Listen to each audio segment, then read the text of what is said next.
एक एक कदम आगे। कितने सुंदर शब्द हैं ये। आने वाले कल के प्रति कितना विश्वास झलकता है इन शब्दों में। और इन शब्दों की प्रेरणा हमें मिली गिजुभाई बधेका की पुस्तक दिवा स्वप्न से।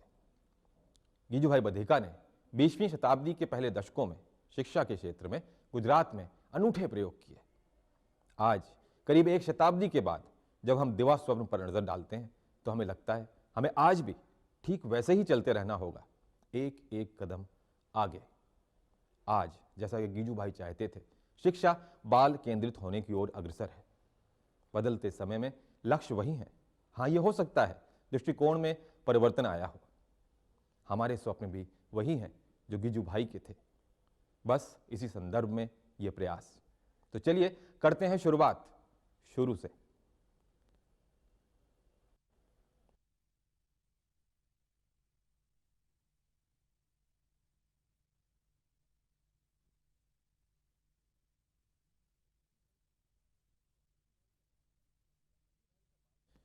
गिजुभाई का बाल साहित्य व्यापक था। बच्चों की उनकी समझ उसमें साफ झलकती है। हाँ, इतना जरूर है कि उनकी पुस्तक दिवा स्वप्न लेखा जोखा है भावनगर दक्षिण मूर्ति में किए गए उनके प्रयोगों का। ये बात अक्सर मन में उठती है, कैसे रहे होंगे गिजुभाई बधेका, कहां से शुरू करें उन्हें समझने का सुंदर सफर। सबसे पहला और सबसे एक ही जगह उनकी सारी बातें जो उन्होंने प्रयोग किए उसके मिल जाने वाले, तो उनका दिवा स्वप्न देखना चाहिए। दिवा स्वप्न उनकी श्रेष्ठतम कृति है। और दिवा स्वप्न का मतलब होता है एक बहुत ही जटिल कठिन काम। दिन में सपने देखना बहुत कठिन होता है, उसी तरीके से उनने दिन में सपने देखने की कोशिश की थी और एक असंभव लगने वाले काम को संभव कर दिखाया था। तो पहली बेसिक किताब तो उनकी दिवा स्वप्न है। ये जी सबसे पहले एक राजस्थान सरकार एक पत्रिका निकालती है जिसका नाम है टीचर्स टुडे। तो उसमें आज से 15-16 साल पहले एक विशेषांक में पूरी दिवा स्वप्न अंग्रेज़ी और हिंदी दोनों में छाप दी। और वो पढ़ करके तो मैं एकदम गदगद हो गया, क्योंकि इससे पहले काफ़ी कुछ साहित्य शिक्षा पे पढ़ा था, पर हमारे देश में इस तरह का प्रयोग हुआ है, ये पहली बार, इतना सुंदर प्रयोग ये मैंने पहली बार पढ़ा। बचपन से ही ऐसा लगता था कि हमारे घर में जो गिजुभाई की स्पिरिट है, उनके जो विचार है वह जीवंत है। क्योंकि मेरे माता पिता भी बिल्कुल गिजुभाई की जो बातें थी, गिजुभाई के जो मान्यताएं थी, उसी हिसाब से उन्होंने हमारी जो अपब्रिंगिंग की, हमारे घर में जो माहौल बना रहा, वो शायद हम सोचते हैं कि जैसे गिजुभाई के घर में होता होगा ऐसा ही होगा। भाई गिजुभाई पेशे से तो वकील थे और गांधी जी की तरह कुछ वर्ष साउथ अफ्रीका में जाके रहे। वहाँ से वापस आने के बाद में बम्बई के हाई कोर्ट में प्रैक्टिस करते रहे। उसी समय उन्हें एक पुत्र जन्मे, नरेंद्र भाई का जन्म हुआ और नरेंद्र भाई के लालन पालन के लिए वो शिक्षा साहित्य का अध्ययन करने लगे। एक ओर तो वकालत से उनका दिल ऊब गया था, झूठ फरेब इस तरह का उनके बस की बात नहीं थी, और दूसरी तरफ नरेंद्र भाई के लालन पालन के लिए तो उस समय जो जानी मानी शिक्षाविद थी 1910 के 15 के दशक के समय, वो मॉन्टेसरी थी। तो उन्होंने मॉन्टेसरी का बहुत गहन अध्ययन किया और उनकी शिक्षा प्रणाली के अनुसार ही नरेंद्र भाई को, तो ये मेरे ख्याल से उनका शिक्षा के साथ पहला इत्तेफाक था। और उसके बाद में भावनगर में दक्षिण मूर्ति बाल मंदिर में 20 साल तक वो बिल्कुल ठोस बच्चों के साथ में तमाम उन्होंने प्रयोग किए। गिजुभाई ने बच्चे को केंद्र में रखा। बच्चे को आनंद आता है या नहीं आता है, यही मुख्य बात थी। और उनके आनंद के लिए उन्होंने कई प्रयोग किए और उनमें से बिल्कुल पहले प्रयोग में ही वो निष्फल गए थे। जैसे कि आपने दिवा स्वप्न में पढ़ा होगा कि वो ओम शांति कह के सोचा था कि सब बच्चे शांत हो जाएंगे, लेकिन वो शांत नहीं हुए। लेकिन वो हारे नहीं और वो प्रयोग करते रहे। बच्चे सीखें, बच्चे करें, बच्चे खेलें। गिजुभाई का तो इतना ज़बरदस्त, बच्चों को वो तो देवता मानते थे। जब बच्चे स्कूल आते थे तो आज तक हमें ऐसी ट्रेडिशन कहीं नहीं मिलती है। गिजुभाई दरवाजे पर खड़े होकर रिसीव करते थे, कहते थे आओ मोहन भाई, आओ सोहन भाई, आओ लीला बेन, आओ सीता बेन, इस तरीके से कह करके उनको रिसीव करते थे। और जब बच्चे छुट्टी के बाद जाया करते थे तो वो कहा करते थे, फिर आओ जो सीताबेन, फिर आओ जो लीलाबेन, फिर आओ जो मोहन भाई। इस तरीके से उनको फिर आमंत्रित करते थे। बच्चा खुश है या नहीं, उसके नाखून साफ है या नहीं, उसकी टोपी मैली है या नहीं, मतलब हर चीज़ पे ध्यान देते थे। जबकि उनके समय के शिक्षक ये सोचते थे कि हमारा काम तो केवल पाठ्यपुस्तक से है, हमें बच्चे के खुश होने या ना होने या उसका स्वच्छ होना या अस्वच्छ होना, उससे हमारा क्या संबंध।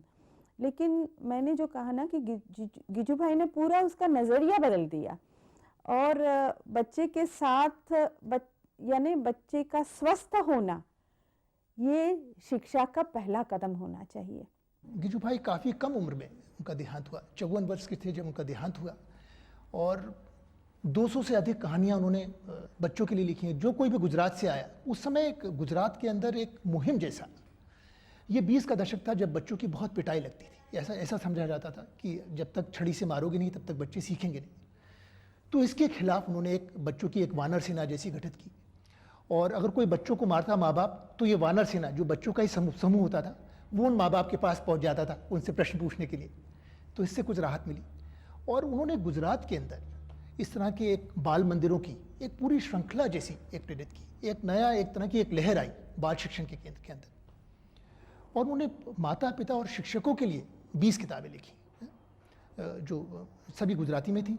पर अगर मान लीजिए अगर उन्होंने मात्र अपने जीवन में एक किताब लिखी होती, दिवा स्वप्न, तो एक मतलब एक दुनिया के विश्व के महान शिक्षाविद की हैसियत से उनकी रोशनी बुलंद होती।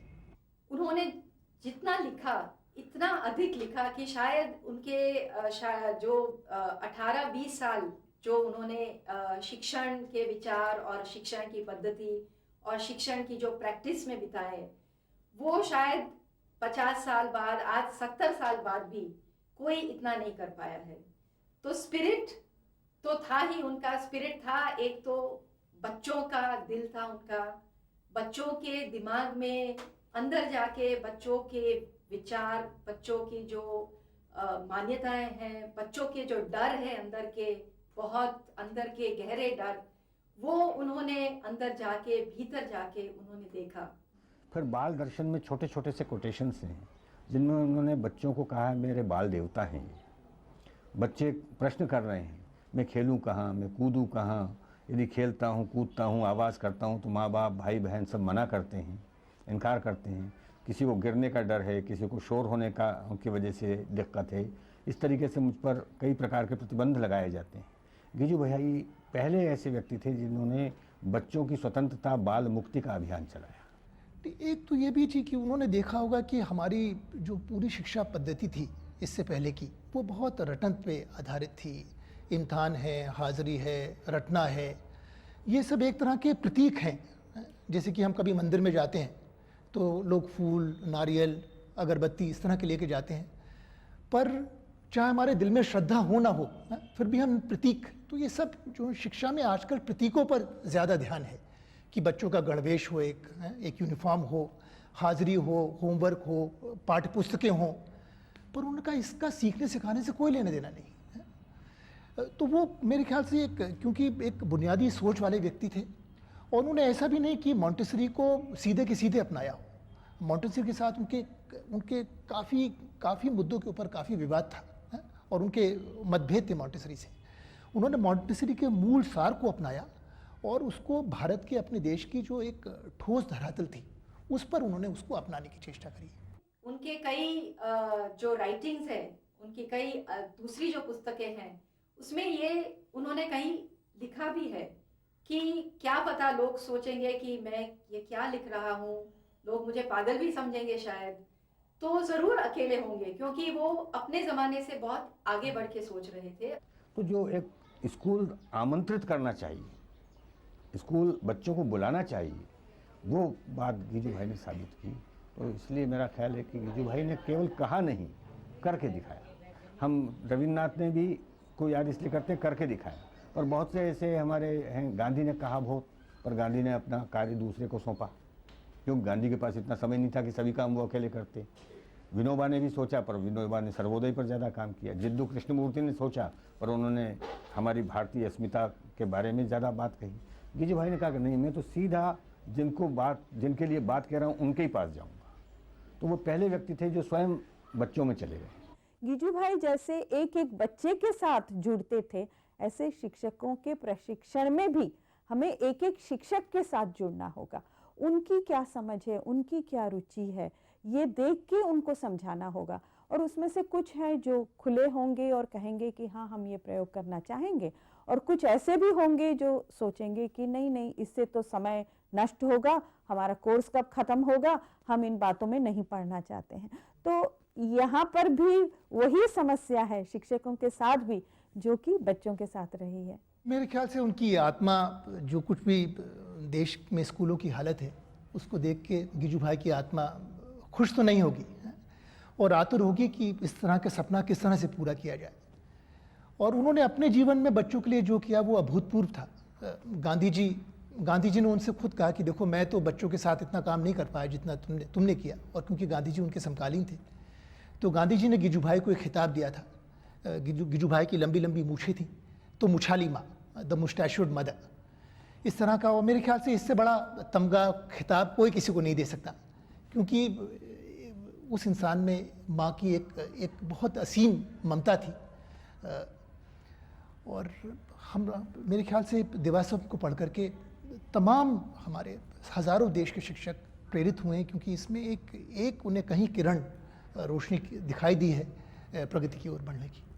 दिवास्वप्न के प्रत्येक प्रयोग को अगर हमारी स्कूलों में अपनाया जाए तो आने वाला कल बहुत ही सुहाना हो जाएगा। वो इसलिए क्योंकि उस शिक्षा से गुजरे हुए विद्यार्थी अलग तरह के होंगे, उनकी सोच अलग तरह की होगी, उनका विकास अलग तरह से होगा।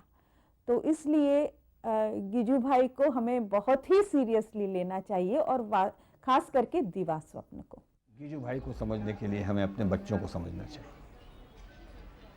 एक माँ बाप की हैसियत से, शिक्षक की हैसियत से, गुरु की हैसियत से, समाज की हैसियत से, अभिभावक की हैसियत से, शिक्षा नीति बनाने वाले की हैसियत से, शिक्षा के कार्यक्रम लागू करने वाली संस्थाओं के रूप में उसकी हैसियत से, यदि हम सब मिलकर के ये सोचें कि बच्चे इस देश की आत्मा हैं, बच्चे ही देश हैं, यदि ये मान लें तो गिजू भाई सार्थक हो जाएंगे।